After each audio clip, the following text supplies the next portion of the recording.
아침 일라디오. 지난해에 이어서 올해도 대학 수학 능력 시험인 오늘 특별한 수능 한파는 없습니다. 그래도 아침에는 제법 쌀쌀하니까요. 잘 챙겨 입고 나가셔야겠습니다.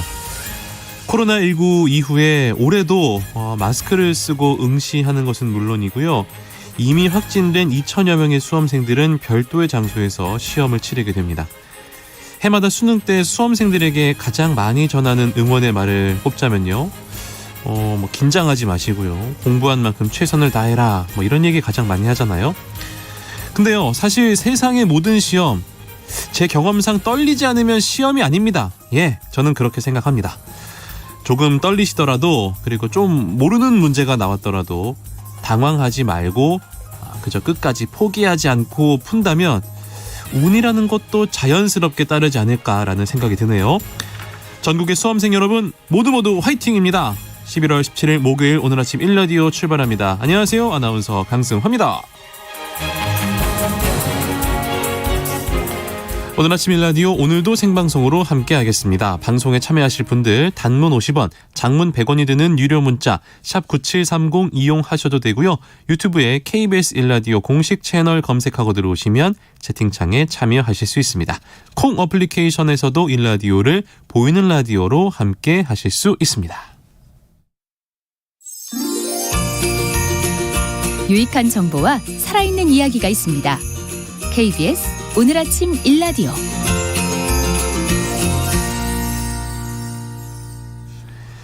감귤은 쌀에 견줄 만큼 제주에서는 절대적인 주요 농산물입니다. 그런데 최근 들어 수입 과일이나 겨울철 시설하우스에서 생산하는 국내 과일과도 경쟁을 하고 있는데요.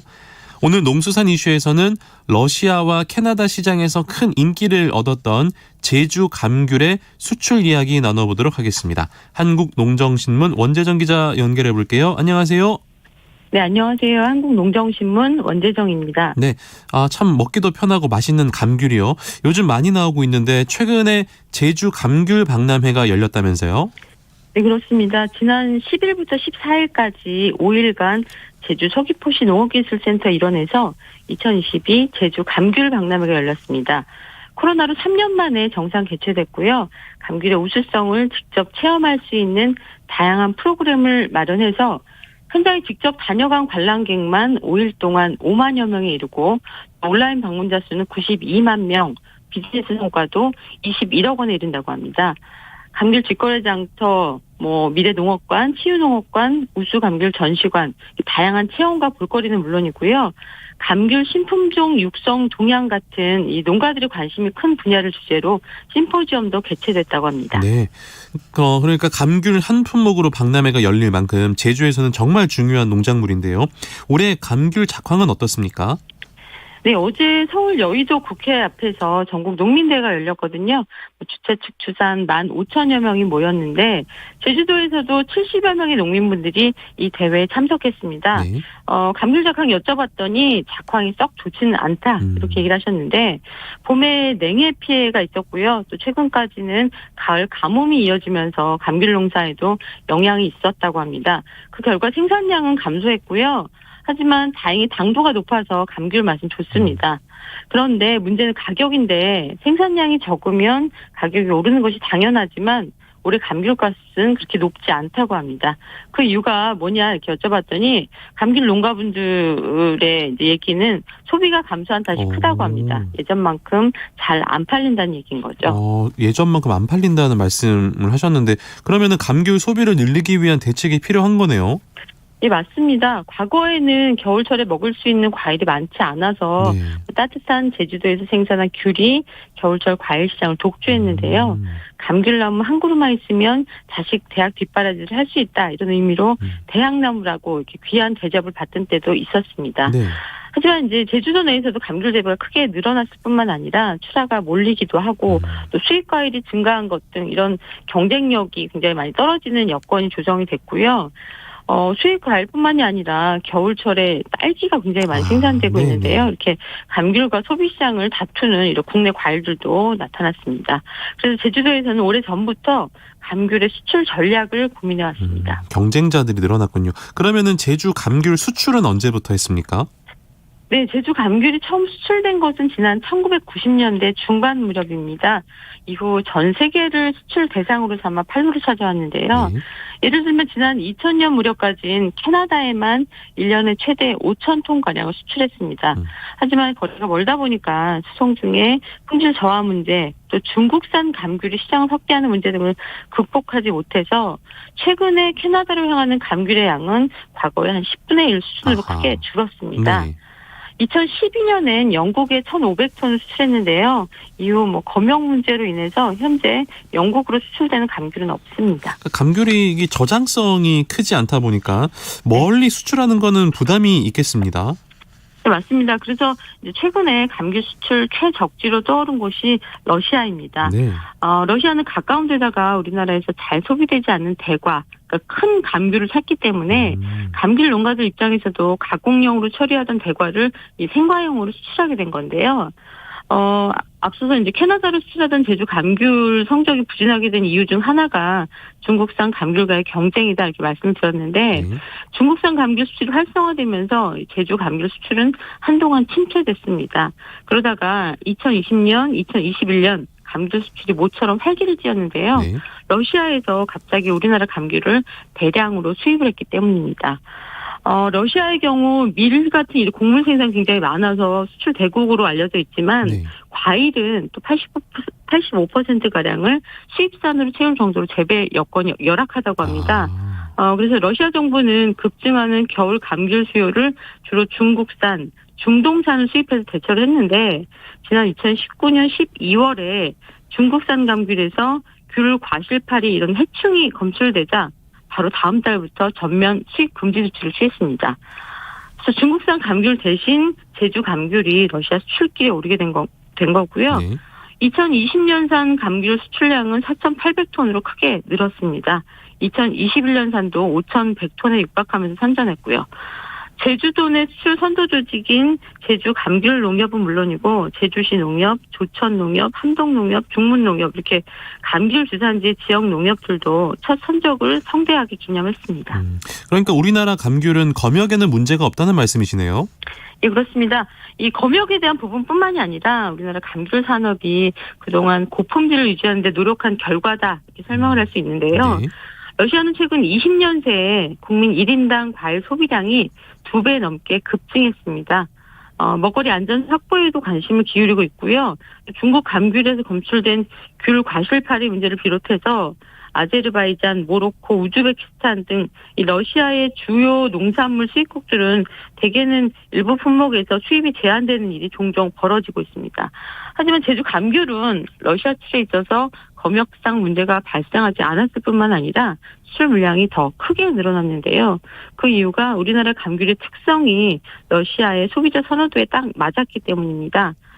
먹기 편한 과일을 찾는 경향이 점점 커지는 추세인데 네. 러시아에 수출되는 이 중동산 감귤은 오렌지처럼 이 껍질이 좀 딱딱해서 벗겨야 하는 게 좀 불편하고 네.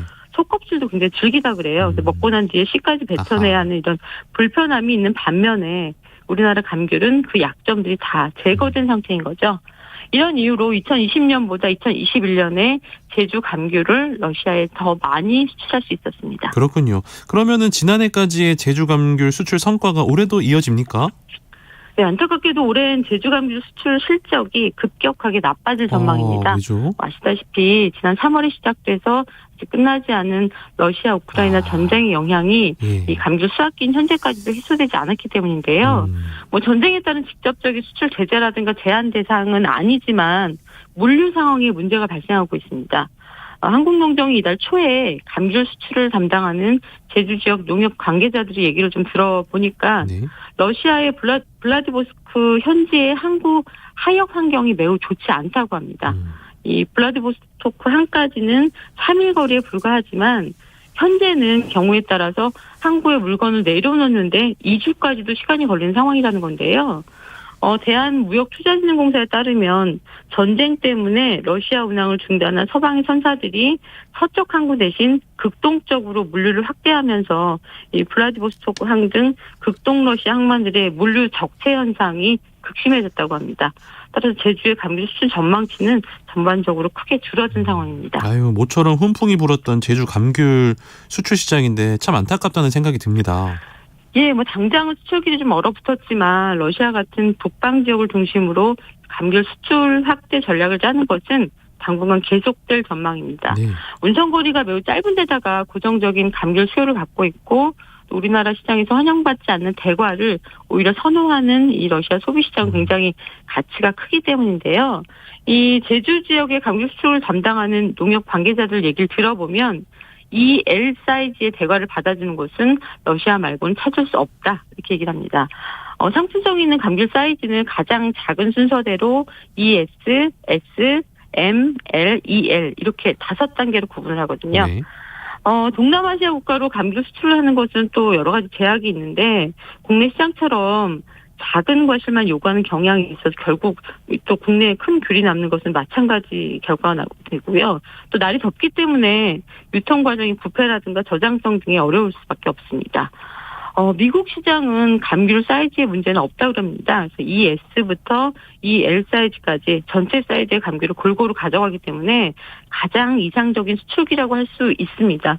그런데 이제 잔류 농약 기준 등 검역 요건이 굉장히 까다롭기 때문에 농가들이 직접 이렇게 수출을 확대하는 데는 좀 한계가 있습니다. 그렇군요. 아무튼 쉽지 않겠지만 앞으로도 제주 감귤 수출을 위한 노력은 계속 이어지겠죠? 예, 맞습니다. 지난해 제주 감귤은 러시아, 캐나다뿐만 아니라 홍콩, 말레이시아, 싱가포르, 괌 이런 나라들로 수출이 됐습니다. 제주 감귤 수출을 하는 이 농협 관계자들은 캐나다는 중국산 감귤이 강세를 보이고 또 러시아는 전쟁 여파로 물류에 차질이 생기는 등 여러 어려운 여건이지만 여전히 캐나다, 러시아 시장을 주목하고 있습니다. 또 수요가 있고 생산이 있다고 확신하고 있거든요. 보다 체계적으로 러시아의 기존 시장을 관리하고 또 새로운 마케팅으로 캐나다 시장에 접근한다면 충분히 승산이 있다고 보는 겁니다. 정부도 최근 동남아시아에 부는 이 한류 열풍을 국내 농산물에 대한 관심도를 연결시키는 데 주력하고 있습니다. 동남아시아에 열리는 과일 박람회라든가 또 대형 마트의 판촉 행사 등을 통해서 제주 감귤의 인지도를 높이고 이를 수출로 확대하는 방안을 모색하고 있습니다. 그런데 세계무역기구 그러니까 WTO가 결정한 바에 따라서 오는 2024년부터 물류비 지원이 중단되거든요. 네. 가격 경쟁력이 떨어질 수 있기 때문에 이에 대한 정부 대책도 필요한 상황입니다. 네, 농수산 이슈 지금까지 한국농정신문 원재정 기자와 함께했습니다. 고맙습니다. 네, 고맙습니다. 건물이 밀집되어 있는 도심에서 화재가 발생하면 대형 참사로 이어질 위험성이 높습니다. 불을 발견하면 먼저 불이야 하고 큰 소리를 외쳐 알리면서 화재 경보 비상벨을 누릅니다. 119로 전화해 불이 난 내용을 간단 명료하게 설명한 뒤 주소를 알려주고 소방서에서 알았다고 할 때까지 전화를 끊지 않습니다. 초기 진화에 나설 땐 전기 스위치와 가스 밸브부터 내리고 소화기와 옥내 소화전 등의 소방시설을 이용합니다. 단 전기 화재에 물을 뿌리면 감전 위험이 있고 기름 종류 화재에 물을 뿌리면 불을 키우는 경우가 있는 만큼 주의해야 합니다. 대피할 땐 엘리베이터가 아닌 계단을 이용하되 아래층으로 갈 수 없을 때는 옥상으로 대피해야 하는데요. 유독가스를 피하기 위해 가능한 몸을 낮추고 젖은 수건으로 코와 입을 막습니다. 대피했다면 바람이 불어오는 쪽으로 구조를 기다리면 되는데요. 정확하고 침착한 대처가 큰 피해를 막을 수 있습니다. 화재 피해 예방, KBS 라디오가 함께합니다.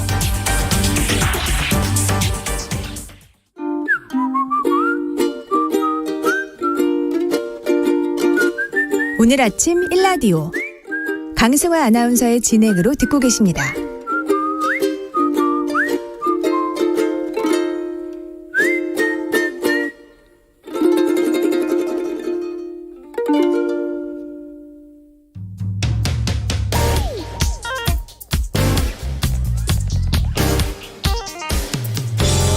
오늘 아침 뉴스 브리핑. 뉴스 브리핑 정상근 기자 연결하겠습니다. 안녕하세요. 안녕하십니까. 네, 오늘 대학 수학 능력 시험 치러지는 날인데요. 먼저 관련 소식부터 전해주실까요? 네, 2023학년도 대입 수학 능력 시험이 오늘 실시가 됩니다. 예비 소집일인 어제는 응시생들에게 수험표가 배부가 됐는데요. 올해 수능은 전국 84개 시험지구 1,370여 개 시험장에서 치러지고요.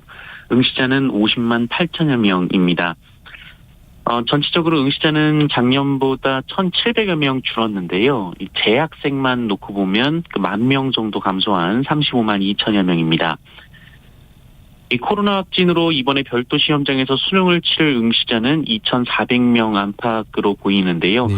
현재 확진된 응시자를 위해 전국적으로 별도 시험장 110곳, 그리고 병원 시험장 25곳이 마련된 상태입니다. 오늘 모든 수험생은 오전 6시 반부터 시험장에 들어갈 수가 있고요. 8시 10분까지는 입시를 마쳐야 합니다. 네. 이 수험생 여러분들께서는 반드시 챙겨야 하는 준비물이 있는데 이 신분증과 수험표 꼭 챙기셔야 하고요. 이 마스크 역시 필수입니다. 만약에 수험표를 잃어버리셨다면 그 응시 원서에 넣을 사진을 들고 이 시험장 관리본부를 찾아가서 임시 수험표를 발급받으시면 됩니다. 그리고 시험 중 휴대가 가능한 물품은 컴퓨터용 사인펜과 흰색 수정 테이프, 연필, 지우개, 샤프심, 그리고 아날로그 시계입니다. 휴대전화와 스마트워치 등 모든 전자기기는 반입 불가이고요. 네. 만약 갖고 오셨다면 1교시가 시작하기 전에 감독관에게 제출하셔야 합니다. 그렇군요. 6시 반부터 시험장에 들어갈 수 있으니까 지금부터 이제 들어갈 수 있는 거네요. 네, 그렇습니다. 그리고 오늘은 이제 수능일이기 때문에 주식시장과 외환시장 개장 시간이 1시간 뒤로 미뤄졌습니다. 그래서 오전 10시부터 열리게 되고 은행도 10시부터 영업을 한다니까 이 점도 여러분 참고하시면 되겠습니다. 다음 소식 만나보겠습니다. 어제 우크라이나와 인접한 폴란드에 미사일이 떨어져서 전 세계가 긴장했어요. 네, 현지 시간으로 15일 오후 3시 40분 이 폴란드 루블린주 푸셰보두프라는 마을의 농작지에 미사일 2발이 떨어져서 네. 이 2명이 사망하는 일이 있었습니다.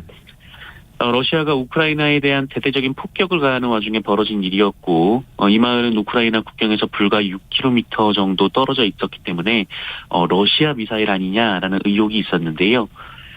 포탄이 떨어진 후 폴란드는 이 미사일이 러시아제라며 이 러시아 대사를 초치했고요. 이 젤렌스키 우크라이나 대통령도 러시아의 소행이라고 규탄해서 긴장감이 감돌았습니다. 우크라이나와는 달리 폴란드는 나토 연합국이기 때문에 이 전쟁 확산 가능성까지 제기가 됐는데요. 하지만 러시아는 우크라이나와 폴란드 국경 근처에는 아무런 타격도 하지 않았다라고 반박했습니다. 그리고 나토는 이에 대한 조사를 벌였는데요. 이 최종 결과는 아닙니다만 이 러시아의 미사일을 요격하기 위해 발사된 우크라이나 방공 미사일에 의한 사고로 보고 있습니다. 다만 우크라이나의 지대공 미사일 발사가 러시아의 폭격으로 인한 것이란 점에서 러시아의 궁극적인 책임이 있다고 나토는 비판했습니다. 이태원 참사 책임자로 수사를 받고 있는 이임재 용산경찰서장 등이 국회에 출석을 했었네요. 네, 어제 국회에서는 이임재 전 용산경찰서장과 이 서울경찰청 상황관리관이었던 류미진 총경이 증인으로 출석했습니다. 참사 이후 처음으로 이 경찰 현장 간부들이 입을 연 건데요. 이들 모두 이번 참사의 책임을 물어 대기 발령을 받았고 경찰 특별수사본부에 의해 입건이 됐습니다. 두 사람이 국회에서 사과했는데요. 이임재 총경은 참담한 심정이라고 말했고요. 류미진 총경은 성실하게 근무하지 못한 부분에 가슴 깊이 반성하고 있다라고 말했습니다. 다만 왜 상황 대처가 늦었냐라는 질문에는 이 보고가 제대로 올라오지 않아 상황을 몰랐다라고 답했습니다. 또한 이임재 총경은 참사 며칠 전 이 서울경찰청 기동대 배치를 2차례 요청했지만 집회 시위 대처 때문에 어렵다는 말을 들었다 이런 말을 하기도 했습니다. 또한 참사 당일 전화도 받지 않았다는 대통령실의 주장에 대해 이 경황이 없어서 못 받았지만 이후 직접 전화해서 보고했다라고 반박했습니다. 또 류미진 총경은 당직 장소인 상황실이 아닌 이 자기 사무실에서 근무한 것을 두고 관행이라고 말하기도 했습니다. 이에 국민의힘은 책임을 회피하고 있다라고 질타했고요. 이 민주당은 대통령실이 용산으로 이전해 집회 관리에만 신경 쓴 것 아니냐라고 지적했습니다. 네. 이어서 정치권 소식도 전해주시죠. 네, 서울중앙지검이 어제 민주당 이재명 대표의 측근으로 불리는 정진상 대표실 정무조정실장에 대해 구속영장을 청구했습니다. 정진상 실장은 이른바 대장동 일당으로부터 사업 추진 등 편의를 제공한 대가로 1억 4천만 원의 금품을 받은 혐의를 받고 있습니다. 그러나 정진상 실장 측은 혐의를 전면 부인하고 있고요. 검찰이 명확한 물증도 없이 그 유동규 씨 등의 진술만 믿고 무리하게 범죄 사실을 구성했다 이렇게 주장을 하고 있습니다. 정진상 실장의 구속 전 피의자 신문은 내일 서울중앙지방법원에서 열립니다. 그리고 검찰은 이 민주당의 4선 중진 의원인 노웅래 의원의 사무실에 대해 전격 압수수색에 나섰습니다. 이미 구속 기소된 이정근 전 사무부총장과 연루돼 있는 한 사업가에게 수천만 원을 받은 혐의인데요. 노웅래 의원은 혐의를 부인하고 있습니다. 그리고 국민의힘은 윤석열 대통령의 동남아 순방에 동행한 김건희 여사의 행보와 관련해서 부적절한 발언을 했다며 민주당 장경태 최고위원을 어제 국회 윤리위원회에 제소했습니다. 이에 대해 장경태 의원은 당사자께서 불쾌감을 느끼셨다면 유감 표명을 할 수 있으나 제3자들이 불쾌하다고 주장하고 있다라면서 이 단어 자체는 학술적인 용어다라고 반박하기도 했습니다.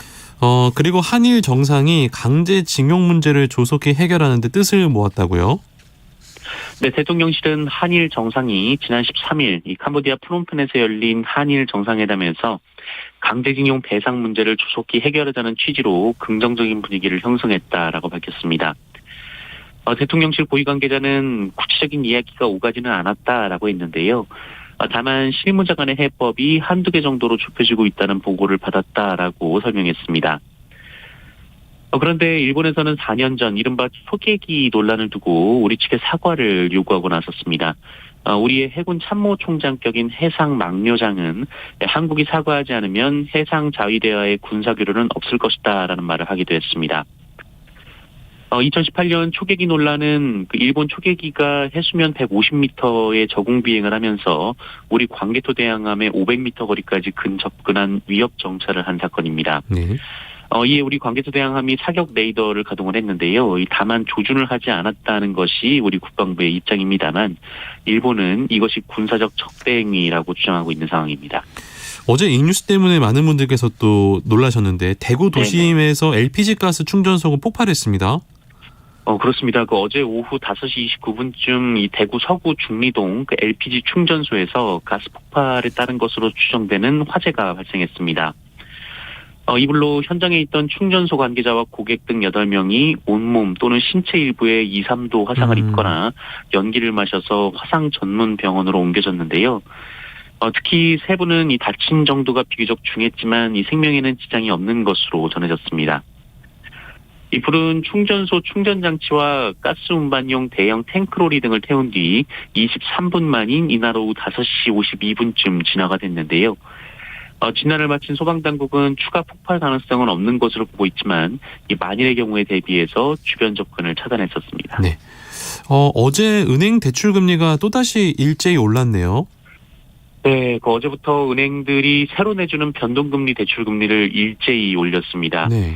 이 시중은행 주택담보대출 금리는 신용도가 아무리 좋아도 연 5% 후반까지는 줘야 하고요. 이 최고 연 7% 후반까지 올라갔습니다. 이 올해 초반에도 1%대에 불과했던 코픽스 금리가 기준금리가 계속 오르면서 사상 최고인 3.98%까지 오른 결과인데요. 이 코픽스는 은행들이 자금을 구하는 데 들인 비용을 수치화한 건데 이 각종 대출금리의 기준이 됩니다. 이 변동금리 30년 만기로 3억 원을 빌렸다면 작년 6월 같은 경우에는 네. 이자가 3%였을 때 매달 원리금으로 120만 원 정도를 냈지만 네. 이제 7%로 오르면서 여기에 한 달에 73만 원, 1년이면 870만 원이나 더 부담해야 합니다. 네. 게다가 다음 주 올해 마지막으로 한국은행이 기준금리를 올릴 가능성이 큰 만큼 연말에는 대출금리가 연 8%까지 올라갈 것으로 예상이 되고 있습니다. 이춘재 연쇄살인 사건의 범인으로 몰려서 억울한 옥살이를 한 분이죠. 윤성여 씨, 결국 배상금을 받게 됐습니다. 네, 지난 1988년 여중생 피살 사건 용의자로 지목된 22살 청년 윤성여 씨는 경찰의 불법 감금과 가혹 행위를 못 이겨 허위 자백을 했고요. 그것이 그대로 유죄 판결로 이어져서 무려 20년간 억울한 옥살이를 했습니다.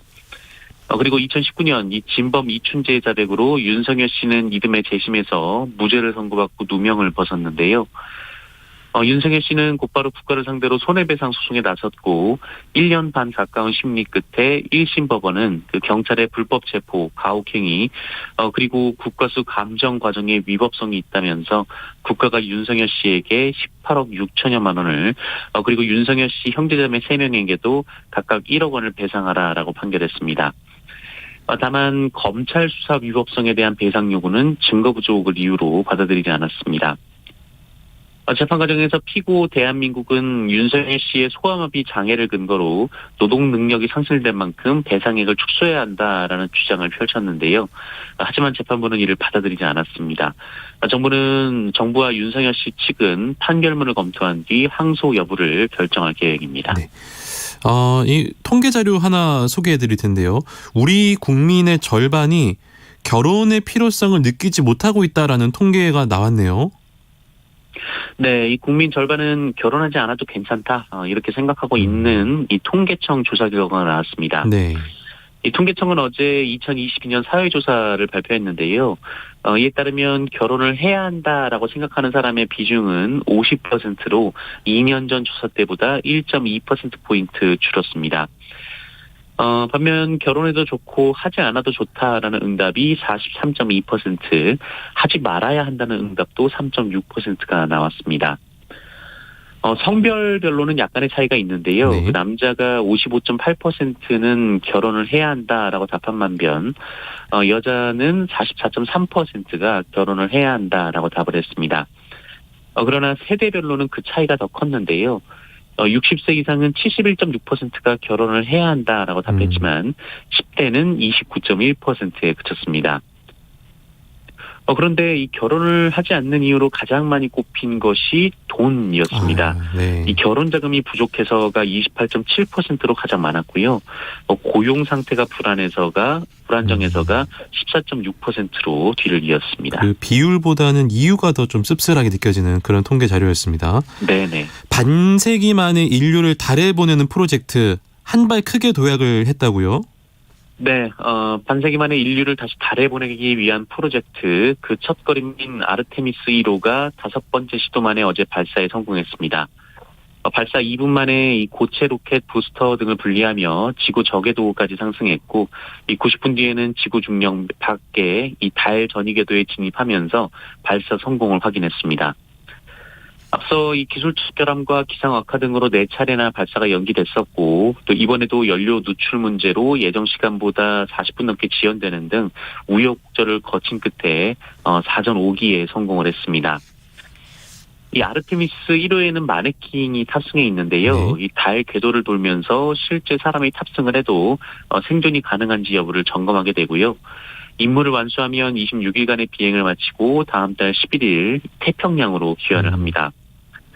나사는 이번 비행에 성공하면 2024년에는 우주비행사 4명을 태운 아르테미스 2호를 발사하고요.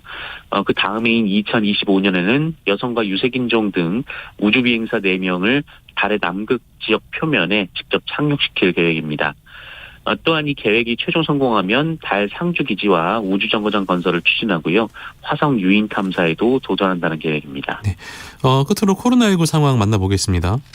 네, 어제 코로나19 신규 확진자 수는 66,587명이었습니다. 전날보다 6천여 명 줄었습니다만 지난주와 비교하면 4천여 명 정도 늘었고요. 위중증 환자 411명으로 사흘째 400명을 넘기고 있고 사망자는 47명이 나왔습니다. 한편 이 코로나19 겨울철 재유행이 본격화하면서 방역당국이 감염 취약시설인 요양병원과 요양시설의 외출 외박 규정을 강화하기로 했습니다. 오는 21일부터 요양병원과 시설에서는 3, 4차 추가 접종자나 확진 경험자라고 해도 이 접종 확진일로부터 120일이 경과한 후에는 오미크론 대응 2가 개량 백신을 맞아야 외출이나 외박을 할 수가 있습니다. 한편 감염 취약시설에는 최근 4주간 316건의 집단 발생이 확인됐고요. 총 7,224명의 확진자가 발생했다고 당국은 밝혔습니다. 또 최근 코로나19 전체 사망자 중 요양병원 사망 사례의 비중도 22.5%나 된다라고 밝혔습니다. 네, 뉴스 브리핑 지금까지 정상근 기자였습니다. 고맙습니다. 고맙습니다.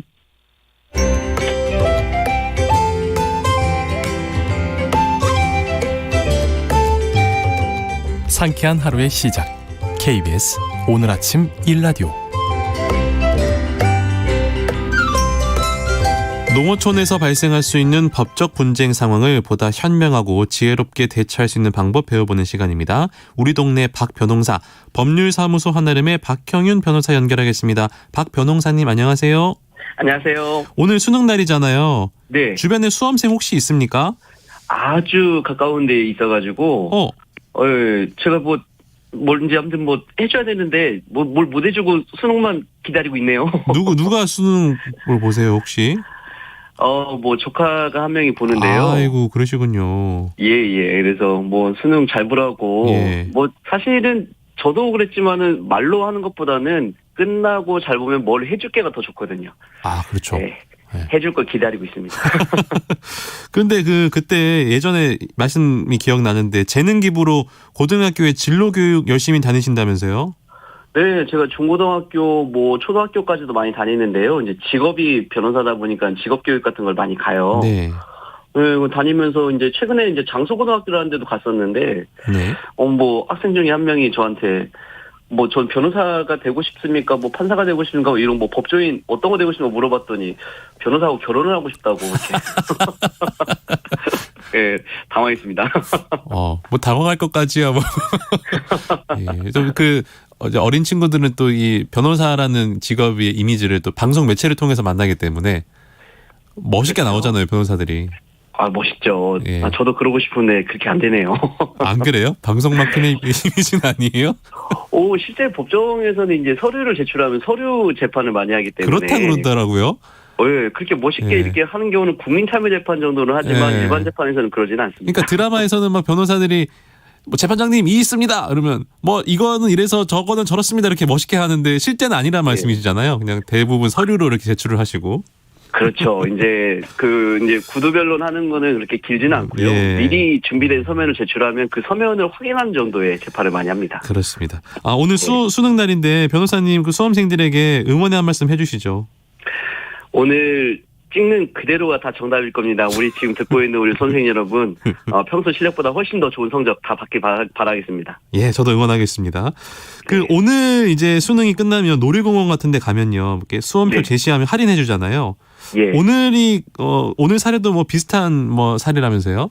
야, 관련이 있죠. 우리 이렇게 놀이기구 이런 거 타러 가면 할인될 때 굉장히 좋잖아요. 네. 근데 할인해서 타고 있는데 혹시 사고 날까 봐 걱정돼서 사례를 준비해봤습니다. 그렇군요. 바로 만나보겠습니다. 네.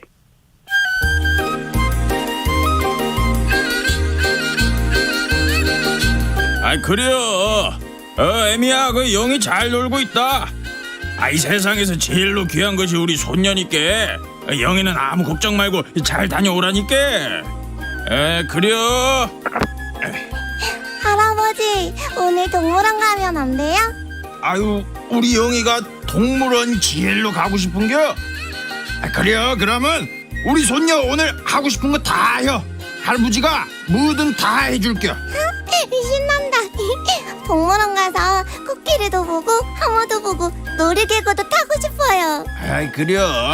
그러면 얼른 옷 챙겨 입고 바로 나가보는겨. 네, 우리 할아버지 최고.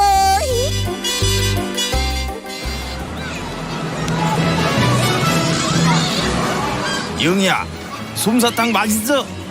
네, 맛있어요. 저기 기린도 있어요. 목이 엄청 길어요. 할아버지, 저거 타고 싶어요. 아이고, 저것은 청룡열차 아니여? 저거 안 무섭겠냐? 네, 저거 아빠 엄마랑도 타본 거라서 탈 수 있어요. 그래요? 우리 영이 왜 이렇게 용감한겨? 이게 전에도 타봤다니까. 그러면 할아버지랑 같이 타는겨. 재밌겠다.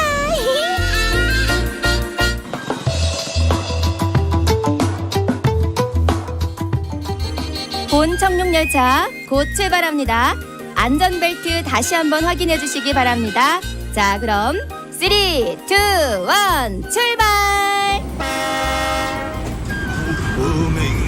영이야, 꽉 붙잡아라. 할아버지는 무섭구만. 저는 하나도 안 무서운데요. 너무 재밌어요. 신난다.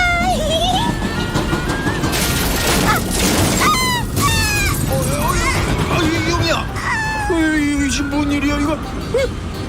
이마에 피가 나는지 이거 어쩌냐? 이것을 어째 영이야? 저기요. 여기 사람이 다쳤어요. 여기 이마가 찢어져서 피나는 거 좀 봐요. 어째? 누가 119에 신고 좀 해줘요.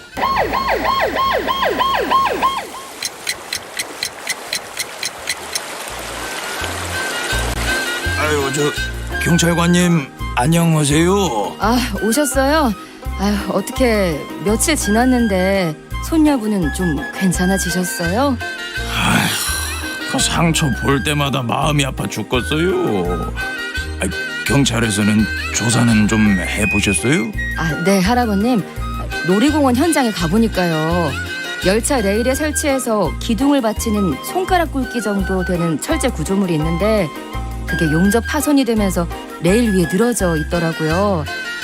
그 위로 열차가 지나가면서 그게 손녀분 이마에 부딪혔던 거예요. 참말로 어째 안전점검도 제대로 안 하고 사람을 태우기. 그리고 2주 전에도 청룡열차에 브레이크 유압장치인가 그게 고장나는 안전사고가 있었더라고요. 손녀분 사고랑 같이 조사하고 있으니까 일단 댁에 가 계시면 연락드릴게요. 그래요. 고마워요. 그냥 금쪽 같은 손녀 다친 것만 생각하면 잠도 안 와요. 그러면 잘 좀 부탁할게요. 아이고, 우리 할아버님 정말 속상하실 것 같은데 놀이기구 안전사고 종종 일어나는 것 같습니다. 네, 조그만한 그 놀이기구 시설을 갖춘 지자체에 막 이런 여러 가지 이제 유원지가 있거든요. 네. 그런 데는 아무래도 기구가 좀 노후화되다 보니까 그렇죠. 사고가 자주 납니다. 이런 사고 나면은 그 운영하는 측에서 당연히 처벌을 받죠. 당연히 받아야죠. 관리를 잘못했으니까 우리가 업무상 과실치상 이런 죄를 처벌을 받아야 됩니다. 네.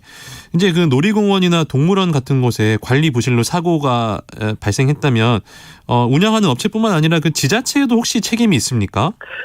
그 시설 자체의 소유권이 누구한테 있느냐의 싸움인데요. 보통은 이제 지자체가 운영권을 갖고 있으면서 민간한테 임대를 하는 경우가 많거든요. 네네. 그때 이제 지자체도 관리 감독을 잘못했으면 같이 책임을 져야 됩니다. 그렇군요. 어떤 이게 이제 운영이 형식으로 치러지는지가 좀 중요할 것 같은데 중요합니다. 네. 어찌됐건 이제 이런 일이 발생하면 온 가족이 너무 놀라서 경황이 없기 때문에 혹시 어떠한 법적 조치를 취할 수 있나요? 일단 아까 말씀드린 것처럼 업무상 과실치상으로 고소를 해야 될 것 같고요. 네. 그래야 형사처벌도 받고 또 보험 처리하는 데도 이득이 될 것 같고 네. 그러면 이제 5년 이하의 금고 또는 일단은 2천만 원의 벌금 같은 거 이게 처벌을 받을 수가 있습니다. 그리고 우리가 또 손해를 배상받아야 되는데 다행히 이제 그 운영하는 회사에서 보험을 가입했으면 보험으로 받아도 되지만 네. 만약에 이제 안 됐을 경우에는 민사소송을 해야 되거든요. 근데 민사소송할 때는 아이 치료비나 이런 것도 받을 수 있지만 부모님이나 같이 있었던 할아버지도 위자료 청구가 가능하거든요. 다 같이 놀랬으니까. 놀랬기 그래서 때문에. 부모님도 그렇고 할아버지 옆에서 얼마나 놀랬겠어요. 그럼요.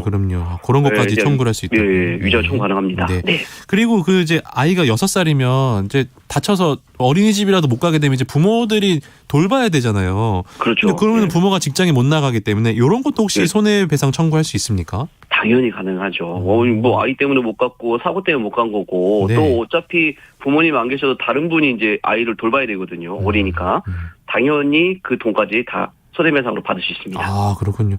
아무튼 이렇게 지금 놀이시설에 고장이 있으면 안 되잖아요. 완전하게 그렇죠. 수리를 하고 운영을 하는 게 무엇보다 중요한데 이런 놀이시설의 안전 불감증 우리가 좀 제도적으로 막을 방법은 없을까요?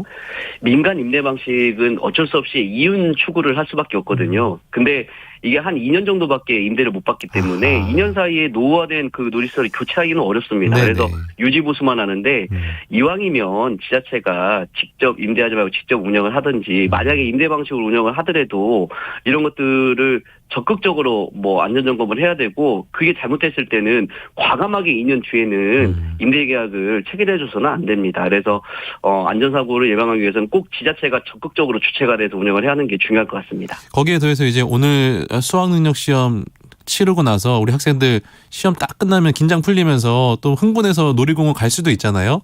네. 이 당부의 한 말씀 부탁드립니다. 재밌게 노시고요. 그리고 안전사고를 대비하기 위해서는 꼭 안내원의 지도에 따라서 딱 그렇게 하면 좋겠고요. 더 중요한 거는 수능이 끝나고 나면 본인이 이제 우리 사회에서의 주인공이 되기 때문에 주인공은 꼭 책임을 져야 되는 상황이 되니까 맞습니다. 꼭 신분에 맞는 놀이시설을 또는 그 유흥을 즐겼으면 좋겠습니다. 맞습니다. 자, 우리 동네 박변농사 지금까지 박형윤 변호사와 함께했습니다. 오늘 말씀도 고맙습니다.